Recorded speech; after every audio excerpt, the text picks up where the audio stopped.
আচ্ছা, আজকের ক্লাসে আমরা স্ট্যাটিক জিকের একটা পার্ট, চরিত্র ও স্রষ্টা, বিখ্যাত চরিত্র তাদের স্রষ্টা, এটা স্টেট গভর্নমেন্ট পরীক্ষাগুলোর জন্য খুব ইম্পর্টেন্ট। এগুলো বাংলার ওপরই করেছি ভিডিওটা। তো ক্যারেক্টার হচ্ছে ব্রজদা, যদি বলে সেটা হবে গৌরকিশোর ঘোষ। গৌরকিশোর ঘোষ এই মানে চরিত্রটা সৃষ্টি করেছেন। ঘনাদা, মামাবাবু, এটা হচ্ছে প্রেমেন্দু মিত্র। টেনিদা, ক্যাবলা, এই চরিত্রটা হচ্ছে নারায়ণ গঙ্গোপাধ্যায়ের সৃষ্টি। ফেলুদা, তোপসে, জটায়ু, প্রফেসর শঙ্কু সত্যজিৎ রায়ের লেখা। হর্ষবর্ধন, গোবর্ধন হচ্ছেন শিবরাম চক্রবর্তী তৈরি করা চরিত্র। তেমনি রিজুদা হচ্ছেন বুদ্ধদেব গুহ।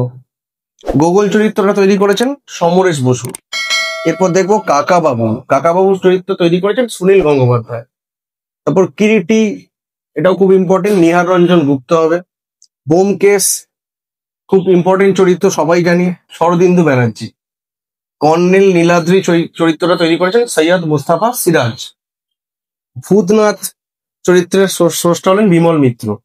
সব্যসাচী, শ্রীকান্ত, দেবদাস, মহেশ, সাবিত্রী, এই চরিত্রগুলো সৃষ্টি করেন শরৎচন্দ্র চট্টোপাধ্যায়। আর তারপর অপু, দুর্গা, হরিহর, ভানুমতি, রানু, এই চরিত্রগুলো স্রষ্টা হলেন বিভূতিভূষণ বন্দ্যোপাধ্যায়।